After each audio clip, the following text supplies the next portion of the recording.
తమ్ముడు, నువ్వు దేవుని బిడ్డగా మందిరానికి వచ్చావు, మంచిదే.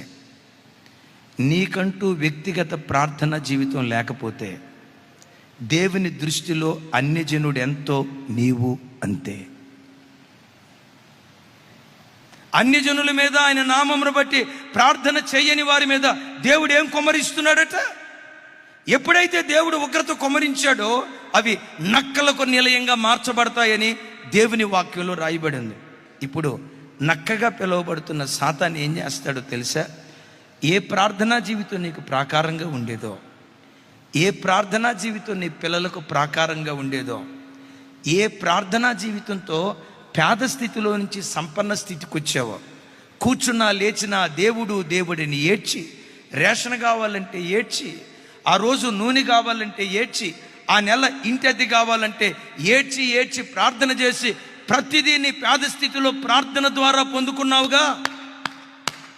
నీ పేద స్థితిలో ప్రతిదీ ప్రార్థన ద్వారా పొందుకున్నావుగా. ఇంట్లో నూనె అయిపోయింది, అయ్యా నూనె లేదయ్యా, అయ్యా నూనె లేదయ్యా, పిల్లలు వంట చేసి పెట్టాలి, సహాయం చేయి. బియ్యం లేకపోతే, దేవా బియ్యం లేదయ్యా, సహాయం చేయి. పిల్లలు వచ్చి ఆకలంటే ఏం చేయాలో అర్థం కాదయ్యా, ఇంటి ఓనర్ వస్తున్నాడు, అద్దె అడుగుతున్నాడు, అయ్యా అయ్యా అద్దె కట్టాలి. ఆ రోజుల్లో పేద స్థితిలో కూర్చున్నా లేచిన ప్రతి అవసరం నిమిత్తం మోకాళ్ళ మీద ఆధారపడేవాడివి. ఆ ప్రార్థన ఆ రోజుల్లో నీకు ప్రాకారంగా ఉంది. ఈరోజు ఏమైంది? ఆ పేద స్థితిలో నుంచి దేవుడు లేవనెత్తి కడుపు నిండా భోజనం పెట్టడమే కాదు, 10 మందికి భోజనం పెట్టగలిగే స్థితి దేవుడు నీకు ఇచ్చాడు.